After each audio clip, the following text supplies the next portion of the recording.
Bom, vamos explorar a fundo a estrutura da obra Felicidade Autêntica, do Martin Seligman. E a grande questão que vai guiar a nossa análise de hoje é exatamente esta. Afinal, o que é a felicidade para a psicologia positiva? É uma jornada e tanto, viu? A gente vai sair das noções daquele puro hedonismo passageiro e subir os degraus até a realização humana autêntica e duradoura. Então, vamos direto ao assunto. Aqui está o roteiro da nossa explicação. A gente vai passar por 6 pontos: o segredo das freiras, o foco da psicologia positiva, a equação da felicidade, prazeres versus gratificações, o estado de fluxo e, para fechar, as 3 vidas felizes. É uma trilha bem completa, que vai de um estudo histórico até uma estrutura genial de bem-estar. Parte 1. O segredo das freiras. Um estudo de 1932 sobre longevidade. A grande questão aqui é algo que intriga a humanidade há séculos. Será que a felicidade pode realmente prolongar a vida? Bom, esse estudo acompanhou 180 freiras, o que é incrível porque elas tinham estilos de vida idênticos e muito protegidos, ou seja, o grupo de controle perfeito para a ciência. E para entender a resposta, a gente precisa olhar para 2 participantes em especial. A irmã Cecília, que escreveu a autobiografia dela cheia de palavras de alegria e uma emoção super vibrante. E, do outro lado, a irmã Margaret, que entregou um texto puramente factual, seco, sem nenhuma emoção positiva. E olha só o resultado muitas décadas depois. 90%. Esse é o número de freiras do grupo mais alegre que viveram muito além dos 85 anos. Agora, compara isso com apenas 34% do grupo menos alegre, como a Margarite. É uma diferença absurda. Isso prova, sem sombra de dúvida, que a emoção positiva não é só uma sensação gostosa de se ter. É uma questão seríssima de vida, saúde e longevidade.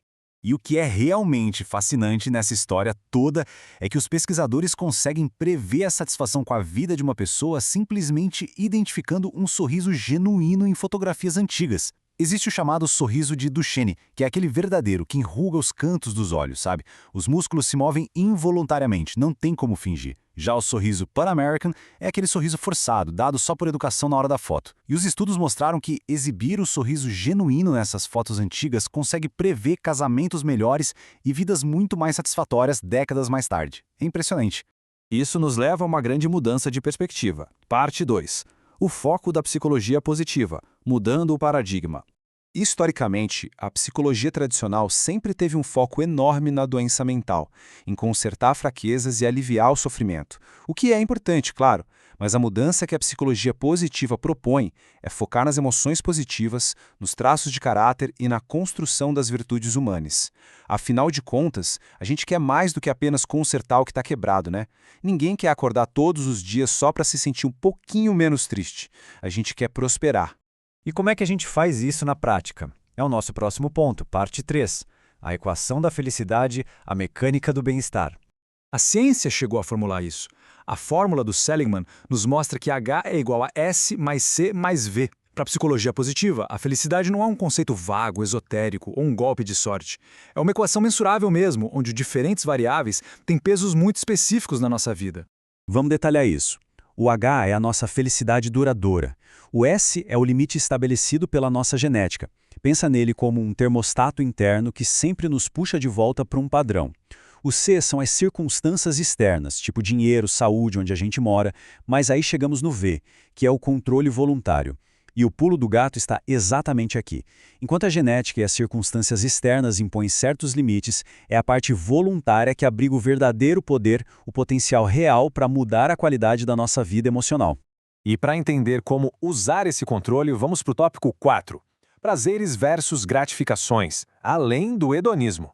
Existe uma diferença gigantesca que separa uma alegria rápida da felicidade real.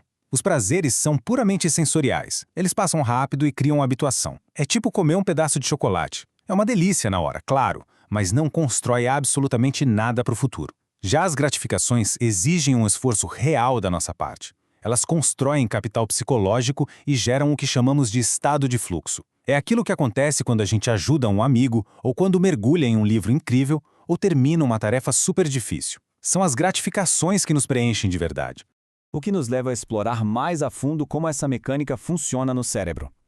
Parte 5. O estado de fluxo, a absorção total. O fluxo é aquele estado de total absorção e engajamento.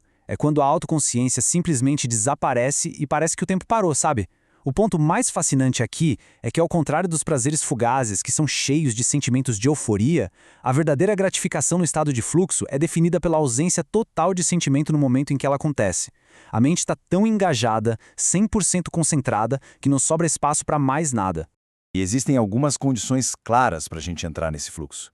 A tarefa precisa exigir alguma habilidade.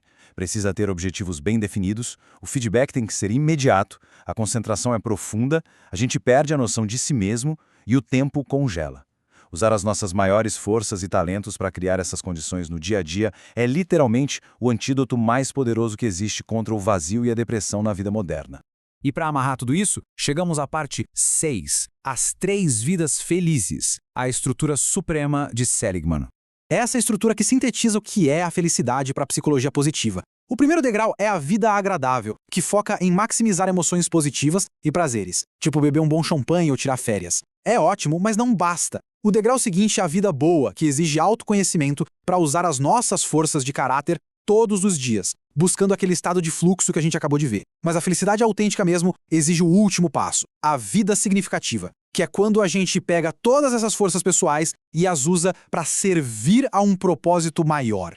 E essa citação ilustra de forma brilhante a conclusão de todo o estudo do Seligman. A vida significativa acrescenta um último componente vital: usar essas mesmas forças para promover o conhecimento, o poder ou a bondade no mundo. Ou seja, a felicidade autêntica e permanente é impossível se a gente não estiver conectado a algo que seja muito maior do que nós mesmos.